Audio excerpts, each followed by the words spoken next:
रूस में भारतीयों के साथ धोखाधड़ी का खुलासा सामने आया। मेडिकल एडमिशन के नाम पर भारतीय छात्रों से ठगी। भारतीय छात्रों के लिए TV9 भारतवर्ष पर एक्सक्लूसिव खबर है। छात्रों के साथ एजेंट कर रहे हैं धोखाधड़ी। बेलगोरोड स्टेट यूनिवर्सिटी कैंपस से ये हमारी एक्सक्लूसिव रिपोर्ट। देखिए, मनीषा ने इस पूरे मामले का जायजा लिया। हम इस वक्त बेलगोरोद स्टेट यूनिवर्सिटी के कैंपस में हैं और बेलगोरोद में बहुत सारे भारतीय छात्र मेडिकल की पढ़ाई करते हैं। न केवल बेलगोरोद बल्कि रूस के कई सारे शहरों में भारत के बहुत सारे छात्र आकर मेडिकल और दूसरे कोर्सों की पढ़ाई करते हैं। युद्ध के समय एक अलग माहौल तो है ही, जिसकी वजह से भारतीय छात्रों के लिए, उनके घर वालों के लिए अलग तरह की चुनौतियां हैं। मसलन भारत से कैसे पैसे रूस तक भेजा जाए अपने बच्चों के लिए। वहीं दूसरी तरफ एडमिशन सीजन में एक अलग चुनौती भी है। किस तरह की दिक्कतें होती है और क्या कुछ सावधानी रखनी चाहिए। ये अपने गांव से ही बिजनेस करके 100 करोड़ से भी ज्यादा का बिजनेस करते हैं। क्या आपको भी गांव से ही बिजनेस करना है? तो फ्रीडम ऐप को अभी डाउनलोड कीजिए। इस पर बात करेंगे बेलगोरोद में जो भारतीय छात्रों के एडमिशन में मदद करते हैं अभय कुमार, जो एडमिशन काउंसलर भी हैं। अभय, जिन छात्रों को एडमिशन लेना होता है रूस में, बेलगोरोद में, इंडिया से, उनके माँ बाप को किस तरह की सावधानी रखनी चाहिए? जो भी स्टूडेंट रसिया के अंदर पढ़ाई करना चाहता है, उन लोगों को 3-4 तरह की सावधानी होती है, प्रॉब्लम होता है। जैसे कि पहले तो अच्छे काउंसलर से मिलना, कि रसियन यूनिवर्सिटी चूज़ करना। बहुत सारे काउंसलर जो होते हैं बच्चों को बताते हैं कि आपको एडमिशन हम यहाँ करवा देंगे। यूनिवर्सिटी के बारे में बच्चे रिसर्च करते हैं, चेक करते हैं, और बाद में वो काउंसलर झूठ बोल के कहीं और भी एडमिशन करा देते हैं। उससे बाद में क्या होता है, पेरेंट्स को इन सब चीज़ों का प्रॉब्लम होता है कि यूनिवर्सिटी कोई और होती है, फ़ीस कोई कुछ और होता है, और बाद में एडमिशन होता है कहीं और भी करा देते हैं। तो इन सब चीज़ों को उनको ध्यान से देना होता है। पहला तो ये होता है। दूसरा, अभी प्रॉब्लम आ रहा है कि फ़ीस जमा कैसे करें, पैसे कैसे मंगाएं सैंक्शन की वजह से। तो हम लोग यहाँ पे बच्चों को ये भी कि फर्स्ट ईयर में तो चलो इंडिया से लेके आ जाते हैं बच्चे, लेकिन बाकी जो पुराने बच्चे होते हैं उनको बाइनेंस वगैरह के थ्रू पैसे निकालना पड़ता है, या फिर कोई कंपनी होती है जो हम लोग यहाँ बैठे हैं, जैसे हमें इंडिया से हम पैसे निकाल के बच्चों को देते हैं। तो ये सारा प्रॉब्लम हम लोग सॉर्ट आउट करते हैं कि प्रॉब्लम ना हो बच्चों को यहाँ पे। तो मसलन बहुत सारे गार्जियन आप लोगों को फ़ोन करते होंगे कि अभी युद्ध के समय बच्चों को यहाँ रखना है, नहीं रखना है, अगर वो घर वापस चले गए तो फिर उनका एकेडमिक सेशन ना बर्बाद हो जाए। हमेशा कॉल आते रहता है। अक्सर कुछ भी अगर न्यूज़ में दिखाता है कि गलत न्यूज़ दिखा रहा है कि बच्चे को प्रॉब्लम हो रही है या फिर लड़ाई झगड़ा तेज़ हो गया है, तो फ़ोन आता है हमारे पास। हम लोग फिर जब बताते हैं कि नहीं, ऐसा कुछ भी नहीं है।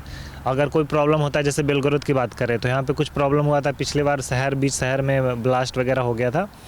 तो हम लोग एम्बेसी में कांटेक्ट करते हैं, फिर एम्बेसी को सारा डिटेल दे रखा है, ईमेल, फ़ोन नंबर वगैरह, कि अगर ऐसा कुछ प्रॉब्लम होगा तो एम्बेसी हमेशा तैयार रहती है मदद करने के लिए। और हम काउंसलर की तरह भी उनके टच में रहते हैं हमेशा। कोई इन्फॉर्मेशन होता है तो हम बताते रहते हैं।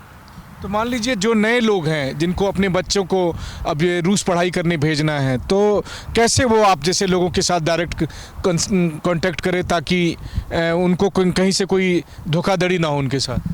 हम लोग एक्चुअली क्या है ना, मैं तो अब यहाँ पे सारा काम कर रहा हूँ, तो इंडियन के जितने भी कंपनी हैं, छोटी बड़ी कंपनी जो भी होते हैं, हम लोग से ही काम करवाते हैं यहाँ पे।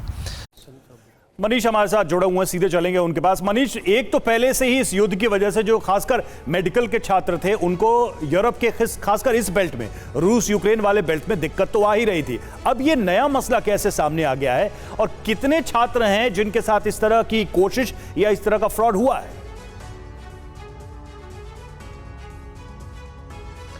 बिल्कुल रवि, देखिए मैंने कई सारे बच्चों से बात की। बच्चे इसलिए मैं कह रहा हूं क्योंकि आप सोचिए कि 12वीं के पास करने के बाद वो यहाँ पर आए थे, और जब हमें पता चला कि उन्हें प्रॉमिस किया गया था कि उन्हें कुछ ऐसे शहरों में जैसे मॉस्को हो, बेलगोरोद हो, क्रीमिया हो, इसकी बजाय उनका एडमिशन कहीं ऐसे शहरों में हो गया जहाँ पर तापमान जो है वो -30, -40 तक होता है, जहाँ पर भारतीय बच्चे सर्वाइव भी नहीं कर सकते हैं। क्योंकि अब एडमिशन हो गया, फीस दे दी गई, अब उनके माँ बाप भी मजबूर हैं, बच्चे भी क्या करें, बच्चे रो रहे हैं, बिलख रहे हैं। तो वैसी स्थिति में हमने भी सोचा कि हम तमाम गार्जियन जो सोचते हैं कि उनके बच्चे रूस में इस इलाके में पढ़ने आए, तो वो ज़रूर इस बात की सावधानी रखें कि सबसे पहले एडमिशन कहाँ हो रहा है, क्योंकि रूस एक बड़ा देश है और इस देश में बहुत सारे ऐसे शहरों में कॉलेज है जहां पर तापमान -30 -40 तक रहता है, जहां आपके बच्चे सरवाइव नहीं कर सकते। तो पहली ज़रूरत तो ये है कि आप देखें कि रूस के किन शहरों में आपके बच्चे रह रहे हैं। दूसरी बात है कि आप हमेशा से एम्बेसी के साथ जो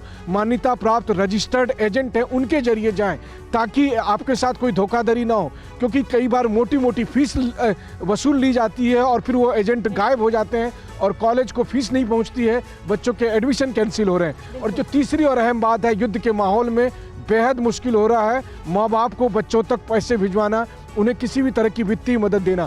तो इसलिए TV9 भारतवर्ष ने बहुत सारे बच्चों से एडमिशन करा रहे काउंसलर से बात करने के बाद ये रिपोर्ट भेजी है, ताकि इस बात का अंदाजा लग सके। ठीक है मनीष, आपने एक बहुत बढ़िया तरीके से उन बच्चों से बातचीत की है, और जो भारतीय बच्चे वहां पर पढ़ रहे हैं, TV9 भारतवर्ष ये अपील भी करता है कि जो इंडियन एम्बेसी है वहां पर आप गुहार लगाएं, ताकि जो सैंक्शंस के बावजूद जो दिक्कतें आ रही हैं, चुनौतियां आ रही हैं, कम से कम वो सॉर्टेड हो पाए। शुक्रिया मनीष आपका ये बड़ी और एक्सक्लूसिव रिपोर्ट पहुंचाने के लिए। ये अपने गांव से ही बिजनेस करके 100 करोड़ से भी ज्यादा का बिजनेस करते हैं। क्या आपको भी गांव से ही बिजनेस करना है? तो फ्रीडम ऐप को अभी डाउनलोड कीजिए।